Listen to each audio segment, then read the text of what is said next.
Le damos la bienvenida a todos, a todas, a todes al Instituto de Altos Estudios en Ciencias Sociales de la Universidad de San Martín. Le damos la bienvenida al inicio del ciclo electivo de grado de nuestro instituto. Es un inicio muy especial, en primer lugar porque lo hacemos a través de este medio, de tal forma de poder llegar a todos nuestros estudiantes, pero también a la sociedad en general. Es muy especial porque se da en el marco de esta pandemia global e inédita. En este marco, nuestra universidad, nuestro instituto, están haciendo enormes esfuerzos para mantener vinculados, para mantener el lazo entre nuestros estudiantes, nuestros profesores y nuestros trabajadores no docentes. Y es especial porque le damos la bienvenida a través de esta conferencia a Álvaro García Linera como profesor e investigador del Instituto de Altos Estudios de la Universidad de San Martín. Espero que todos, todas y todes puedan aprovechar, puedan disfrutar de esta conferencia. Hola, un saludo a todas las personas que nos siguen a través de este medio. Permítanme inicialmente hacer tres agradecimientos públicos. Primero, por supuesto, al pueblo argentino que nos ha cobijado desde fines del año 2019, a la Universidad Nacional de San Martín y a su Instituto de Altos Estudios Sociales que nos está permitiendo poder dar clases y compartir con los estudiantes. Estamos comunicando y estamos inaugurando las clases a través de este medio y de esta forma. Es algo y precisamente de este carácter extraordinario de esta época, de estos momentos, es lo que ahora quisiera dialogar con usted. Hemos entrado en tiempos paradójicos, propios de una sociedad mundial en transición. Tiempos de inestabilidad generalizada, en la que los horizontes compartidos se diluyen y nadie sabe si lo que viene mañana es la repetición de lo de ahora, un nuevo orden social por el bienestar de las personas, o el abismo. La angustiosa contingencia del porvenir es la única certidumbre. Y es que ahora no estamos ante los azares regulares de la cotidianidad, como por ejemplo cuando se toma un metro para dirigirse al trabajo y no se puede prever con quiénes se encontrará uno en el vagón, o si llegará al trabajo a tiempo. La incertidumbre actual es más profunda, es de destino, porque uno no sabe en realidad cuándo volverá a tomar el metro, si tendrá trabajo, o, llegado al extremo, estará vivo aparentemente. Lo de hoy es, pues, un derrumbe absoluto del horizonte de las sociedades en la que la aleatoriedad del porvenir es de tal naturaleza, todo lo imaginable, incluida la nada, puede suceder. Un diminuto virus de entre miles que existen está llevando a que más de 2.600 millones, casi 3.000 millones de personas suspendan sus actividades regulares y una gran parte de los trabajos con los que las personas reproducen sus funciones de existencia estén paralizados y que los gobiernos implementen estados de excepción sobre la posibilidad de desplazarse y de agruparse. Un pánico global se ha apoderado de los medios de comunicación y una niebla de sospecha sobre el otro cercano, portador de la enfermedad, quiere encumbrarse con la espíritu. Y lo paradójico resulta del hecho que en momentos de exaltación de la globalización, de los mercados financieros, de las cadenas de suministro, de la cultura de masas de las redes, el principal cuidado que se despliegue ante una enfermedad globalizada sea el aislamiento individual. Es como una confesión de derrota de esos mercados globales y sus sacerdotes ante la necesaria persistencia de los estados, la sanidad pública y las familias como núcleos imprescindibles de socialidad y de protección. De ahí que resulte hasta grotesco ver a los profetas del libre comercio y del Estado mínimo, que ayer exigían derribar las fronteras nacionales, deshacerse de costosos sistemas de derechos sociales, salud, educación, jubilación, Salir ahora a aplaudir el cierre profiláctico de las fronteras y exigirle al Estado medidas más drásticas para atender a los ciudadanos y reactivar las economías nacionales. Que la euforia globalizadora como destino final de la humanidad solo se aferre al encierro individual y que la única organización política prevaleciente ante la emergencia de una enfermedad global resultante del propio curso de la el Estado, habla de una farsa sin atenuante. Algo anda mal en esta paradoja. O bien la globalización fue un proyecto político-económico que culminó en una estafa, o bien las sociedades aún no comprenden las virtudes del mundo global, lo que equivale a decir a que si la realidad no se acomoda a la retórica, está fallando es la realidad y no la retórica, esa realidad. La verdad es que no hay respuesta globalizada a un drama global, y ahí hay una sentencia histórica sobre una época así. Se trata, en definitiva, de un descomunal fracaso de la globalización tal como hasta ahora se ha construido, sobre todo del discurso político que la acompañó, de las ideologías normativas que la secundaron. Claro, que la globalización de los mercados financieros avanza, pero no la protección social, que se globalizan las cadenas de suministro, pero no el libre desplazamiento de las personas, se globalizan las redes sociales, pero no los salarios y las oportunidades. Entonces, la globalización es más una coartada de unos cuantos países, de unas cuantas zonas, para imponer su dominio, su poder y su cultura, que una verdadera integración universal de los logros humanos en beneficio. Se trata de una manera mutilada de globalizar la sociedad que al tiempo de generar más desigualdades e injusticias, debilita los mecanismos de protección y cuidado creados a lo largo de décadas por los diferentes estados nacionales. Hoy vemos que los mercados financieros no curan enfermedad global. Hoy vemos que el libre comercio ha llevado a un retroceso en las condiciones de igualdad similares a las de inicio del siglo XX.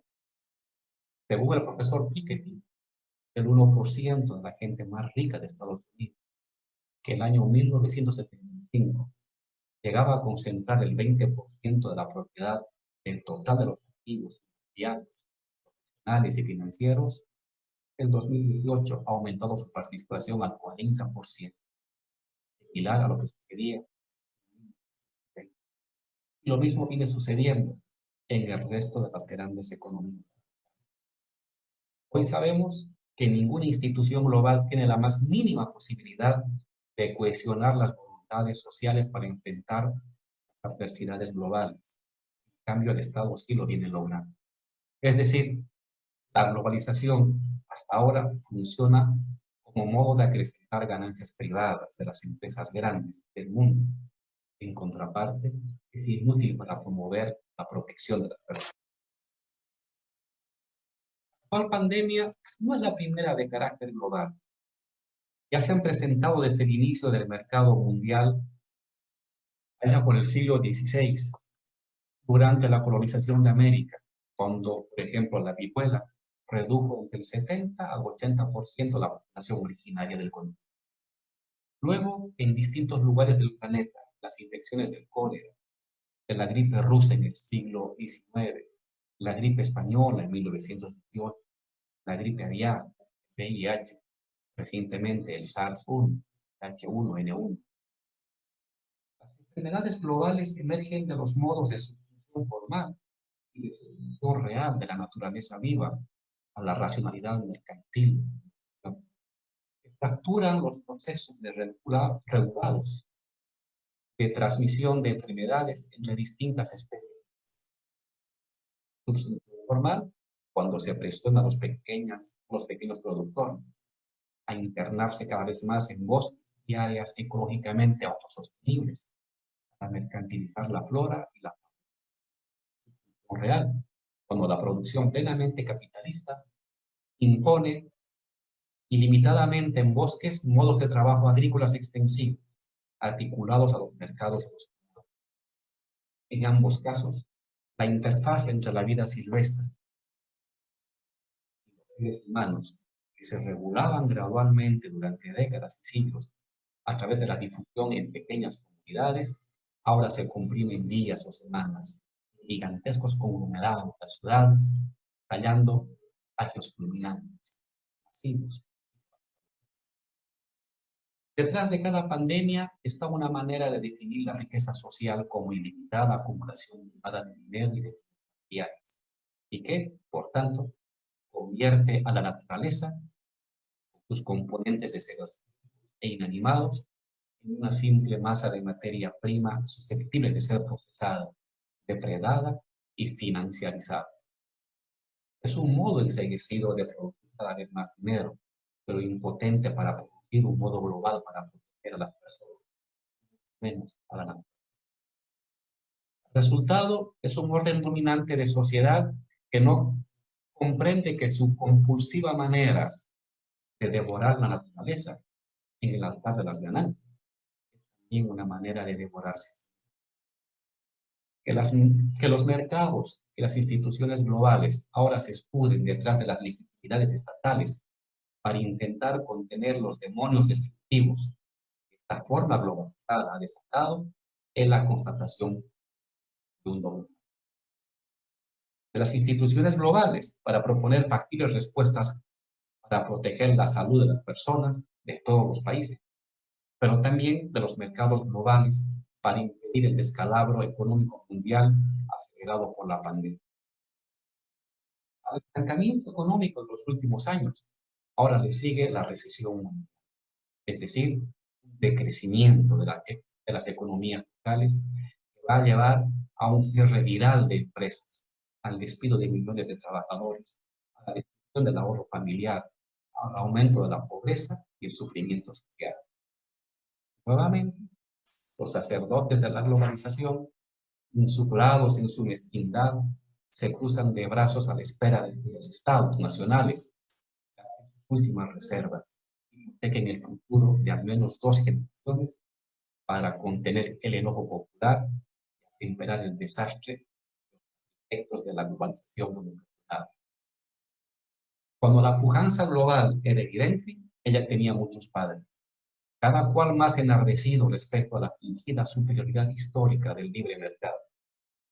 Y ahora que la región mundial asoma las orejas, ella se presenta como huérfana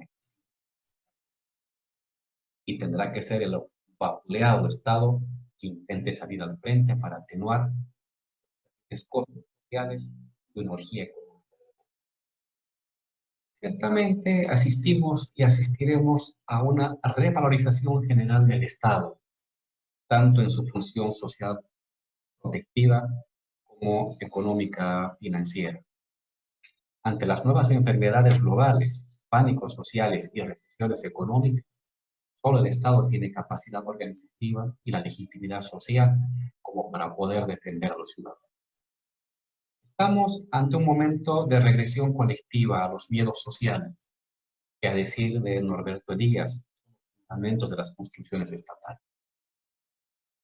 Pero por ahora, solo el Estado, bajo su forma integral gramsciana, de aparato administrativo y sociedad civil politizada, puede orientar voluntades sociales hacia acciones comunes y sacrificios compartidos, que van a requerir las políticas públicas de cuidado ante la pandemia y la. Bajo estas circunstancias, el Estado aparece como una comunidad de protección ante los riesgos de muerte y crisis. Y si bien es cierto que el destino de muchos ha de depender de la decisión de pocos que monopolizan, y por eso Marx hablaba de una comunidad ilusoria, estas decisiones habrán de ser efectivas para crear un cuerpo colectivo unificado en su determinación de sobreponerse a la adversidad, siempre y cuando logren dialogar con las esperanzas profundas de las clases humanas. Incluso la recesión global halla en el Estado nacional a la única realidad activa, capaz de reorganizar la fecha temporal del flujo de la riqueza de las naciones para adelantar hoy lo que se producirá mañana, a fin de dar un empujón a los laborales, al consumo interno, a la generación de empleo y al crédito productivo. ¿Cuánto durará este retorno al Estado? Es difícil saberlo. Lo que sí está claro es que por un largo tiempo ni las plataformas globales, ni los medios de comunicación, mercados financieros, ni los dueños de las grandes corporaciones tienen la capacidad de articular asociatividad y compromiso moral similar a los estados.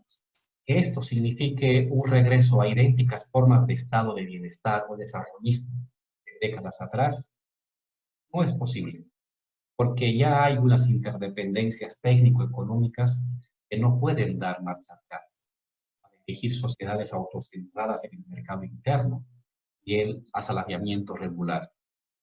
Pero sin Estado social preocupado por el cuidado de las condiciones de vida de las poblaciones, seguiremos condenados a repetir estos palabras globales que agrietan brutalmente a las sociedades y las dejan al borde del precipicio.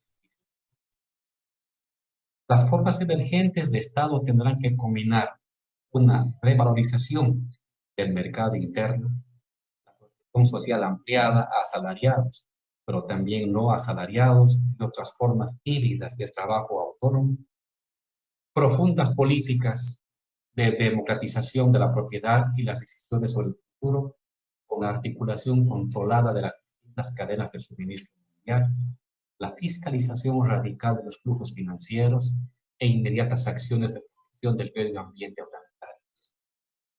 Ahora, otras las paradojas del tiempo de bifurcación aleatoria, como el actual, es el riesgo de un regreso pervertido del Estado bajo la forma del keynesianismo invertido y de un totalitarismo de Big Data, como novísima tecnología de contención de las clases periféricas. Si el regreso del Estado es para utilizar dinero público, es decir, de todos, para sostener las tasas de rentabilidad de los pocos propietarios de grandes corporaciones, no estamos pues ante un Estado social protector, sino patrimonializado por una aristocracia de los negocios, como sucedió durante todo el periodo neoliberal que nos ha llevado a este momento de crisis total. Y si el uso del Big Data es irradiado desde el cuidado médico de la sociedad a la contingencia social, estaremos ante una nueva fase, la etapa de la biopolítica devenida ahora en data política, que de la gestión disciplinaria de la vida en fábricas, centros de reclusión y sistemas de salud pública pasa al control algorítmico de la totalidad de los actos de la vida, comenzando por la historia de sus desplazamientos, de sus relaciones, de elecciones personales, de sus gustos, de sus pensamientos y hasta de sus probables acciones futuras, convertidos ahora en datos de algún algoritmo que mide la peligrosidad de las personas, hoy peligrosidad médica, mañana peligrosidad cultural, pasado peligrosidad. La realidad es que el cuerpo, los trazos del cuerpo, el espacio-tiempo social, siempre han sido el obsesivo destino de todas las relaciones de poder y hoy, pues de manera absoluta. Decía Valery en uno de sus diálogos que lo más profundo de las personas es la piel. No se equivoca. En la piel del cuerpo están grabadas los códigos de la sociedad y por eso lo más que se extraña en el encierro es el encuentro de cuerpos, de los cuerpos cercanos, el lenguaje de los cuerpos que nos hablan y nos educan sin tomar conciencia de ello. Así pues, pareciera que también estamos enterrando en la angustia del encierro la cara tecnicista de la utopía liberal del individualismo consciente, que pretendía sustituir la realidad social por la realidad virtual.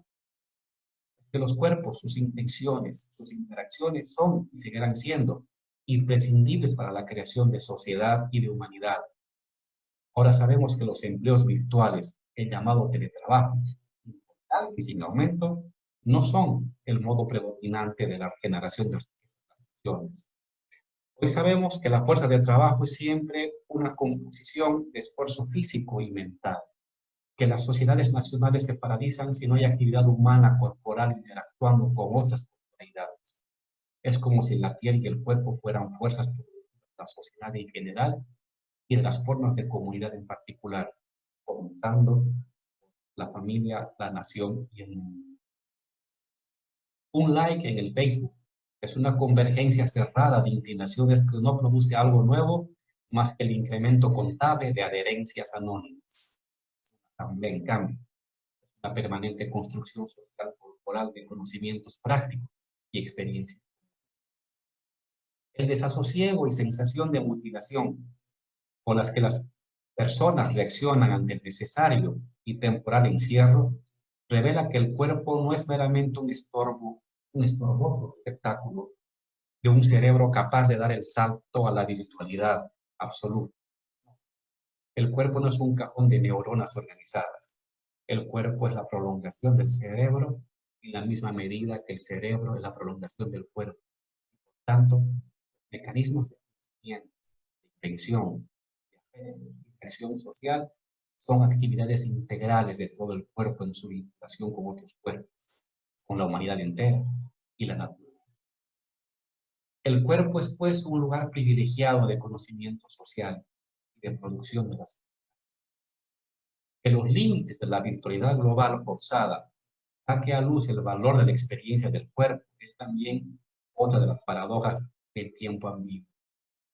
Si bien es probable que de aquí a unos años esta experiencia angustiante tal vez sea olvidada, muchos saldrán a las calles con el cuello doblado hacia el celular, pero podrán hacerlo porque la gente está ahí, a la mano, interactuando con uno mismo a través de las miradas y los gestos del cuerpo, aunque nuestra conciencia esté en el diálogo del WhatsApp. Pero también es probable que la desesperación por el encuentro con nosotros vuelva a manifestarse recurrentemente, si es que no sabemos sacar ahora las lecciones de este tipo de globalización que no se preocupa ni por la gente común, ni por la naturaleza en común. Y quizás el favor se convierte en un estado permanente de convivencia social. Los seres humanos somos seres globales por naturaleza. Nos merecemos una globalización que vaya más allá de los mercados y los flujos financieros. Necesitamos una globalización de los conocimientos, del cuidado médico, del tránsito de las personas, de los trabajadores, del cuidado de la naturaleza, de la igualdad entre mujeres y hombres. Es decir, una globalización de la igualdad social en todos los terrenos de la vida, que es lo único que nos humanamente. Mientras no acontezca esto, como tránsito a una globalización de los derechos sociales, es pues imprescindible un Estado social plebeyo, que no solo proteja a la población más débil, que amplíe la sanidad pública, los derechos laborales y reconstruya metabolismos mutuamente vivificantes con la naturaleza, sino que también democratice crecientemente la riqueza material y el poder de ella. Por tanto, también la política, modo de tomar decisiones que deberán ir cada vez más de abajo arriba y cada vez menos de arriba a abajo, en un tipo de estado integral que permita ir irradiando la democrática asociatividad molecular de la sociedad sobre el propio. Finalmente, la universidad pública es parte del Estado. De hecho, es una de sus instituciones más importantes en la formación de las múltiples legitimidades estatales y no estatales. Distribuye los bienes educativos en la sociedad, construye capilaridades para el surgimiento de nuevos oficios y, por sobre todo, produce conocimiento social y modos de integración intelectual, lógica y moral de la sociedad comunista.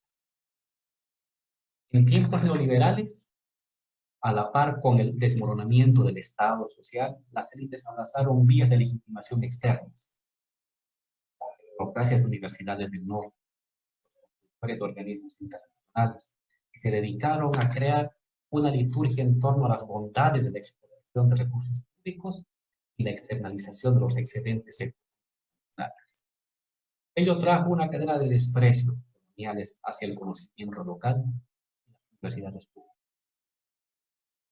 Ninguna sociedad es capaz de autodeterminarse después de definir por sí mismo su destino, sin producción de conocimiento de sí. Por ello, la universidad tiene hoy un doble reto. Por una parte, ampliar su capacidad de generación de conocimiento. Esto es, no solo repetir y difundir lo que otros han hecho en otras partes del mundo. Ciertamente, eso es necesario e importante para producir cosas nuevas, pero lo que sucede en cada patria no es ni la validación empírica de lo que todos han teorizado en otros lugares, ni mucho menos la desviación temporal de un destino al que hay que apegarse tarde o temprano. Hay que tener la osadía de producir nuevas estructuras conceptuales que vuelvan inteligible esta huracanada de acontecimientos anteriormente inexistentes, sean capaces de jugar con esquemas conceptuales producidos en otras partes del mundo, y también de explicar de mejor manera las magníficas que de acá y lo que acontece también en otras zonas. Hoy es un momento excepcional para las ciencias sociales. La propia tonalidad de todo lo que viene aconteciendo en todos lados, en todos los terrenos de la experiencia social, así lo amerita.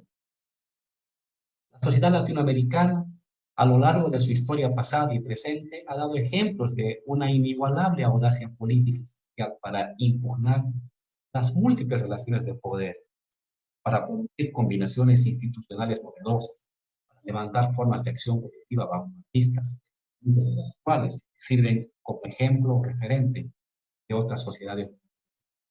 Y lo mismo debería suceder con la producción de conocimiento y teoría social. De hecho, eso ya viene sucediendo, solo que nos falta ver más atentamente a lo que sucede en nuestro historia, como fuente también de conocimiento.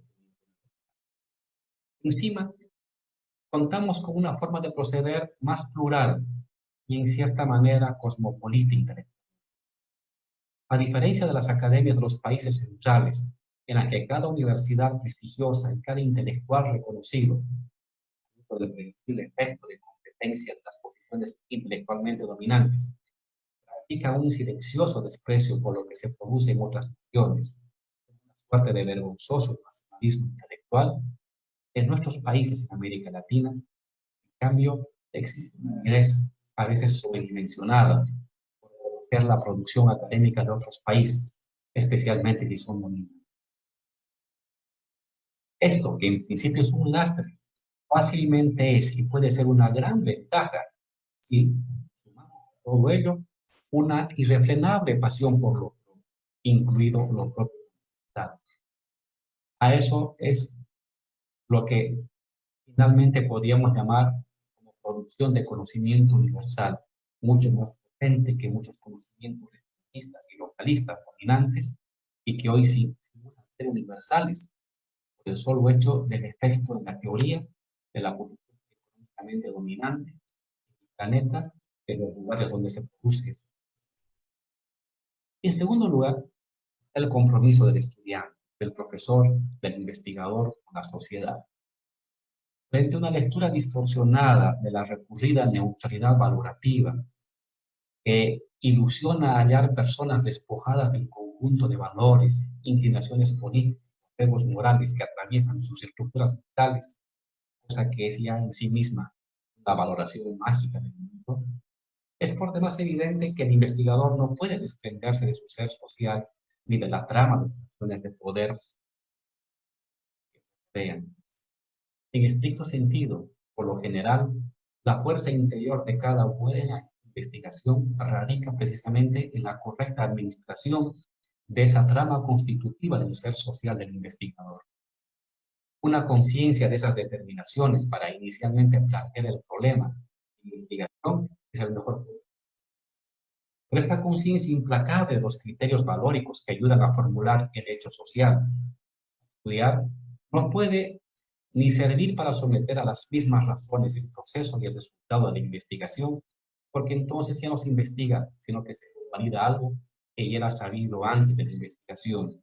Y el hecho social no emerge de una articulación de causalidades, sino de deseos, anulando así el propio proceso. La pertinencia de los compromisos sociales del investigador han de estar al momento de visibilizar los hechos de estudiar, al momento de formular las preguntas sobre los hechos, que habrá que resolver, porque cada manera de ubicarse en el mundo habilita con mayor o menor evidencia un espacio de preguntas enmarcadas en las expectativas y juicios que se tiene sobre el curso del mundo.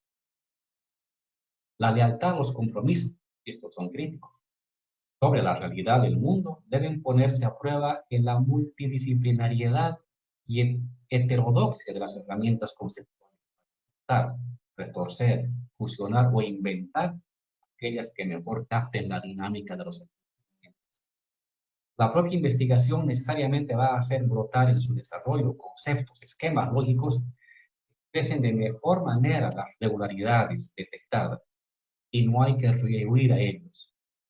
Los modos de obtener y medir los datos de los procesos sociales igualmente deberán adecuarse a cubrir la mayor parte de la cualidad del hecho escudriñado, en tanto que la articulación lógica de los resultados deberá estar guiada por la intención de volver evidente, casi apolítico, el flujo de las causalidades, tanto lógicas como prácticas de las personas involucradas en el hecho social. Así el compromiso social será tanto más válido por la fuerza argumentativa de los hechos que por la razón. Conocimiento social, resurgimiento del Estado y tiempos de incertidumbre estratégica, abren pues un espacio infinito de posibilidades de creatividad social, de compromisos políticos y despliegue de herramientas académicas capaces de contribuir a la autorreflexión de la sociedad y a impactar en políticas. El mundo está atrapado en un vórtice de múltiples crisis ambientales, económicas, médicas y políticas. Están licuando todas las previsiones sobre el porvenir. Y lo peor es que ello viene con un inminente riesgo de que se impongan soluciones en las que las clases subalternas sean sometidas a mayores penurias que las que ya se tolera aún. Pero la condición de subalternidad social o nacional tiene en ese torbellino planetario también un momento de suspensión excepcional de las adhesiones activas hacia las decisiones y caminos propuestos por las leyes dominantes. El desasosiego planetario o la realidad de horizontes a los cuales aferrarse es también de las creencias dominantes, con lo que el sentido común se vuelve poroso, apetente de nuevas. Y ahí el pensamiento crítico en general, la academia pública en particular, ayuda a formular las preguntas del quiebre moral entre dominantes y dominados, ayudan a visibilizar las herramientas de autoconocimiento social. Entonces es probable que en medio de la contingencia del porvenir se refuerce aquel curso sostenido en las actividades de la comunidad, la solidaridad y la igualdad, que es el único lugar donde los subalternos pueden emanciparse de su condición subalterna. Solo así el horizonte que emerja, sea el que sea, o el nombre que quiera dársele, será propio, que la sociedad es capaz de darse a sí misma y por el que vale la pena arriesgar todo lo que hasta hoy somos.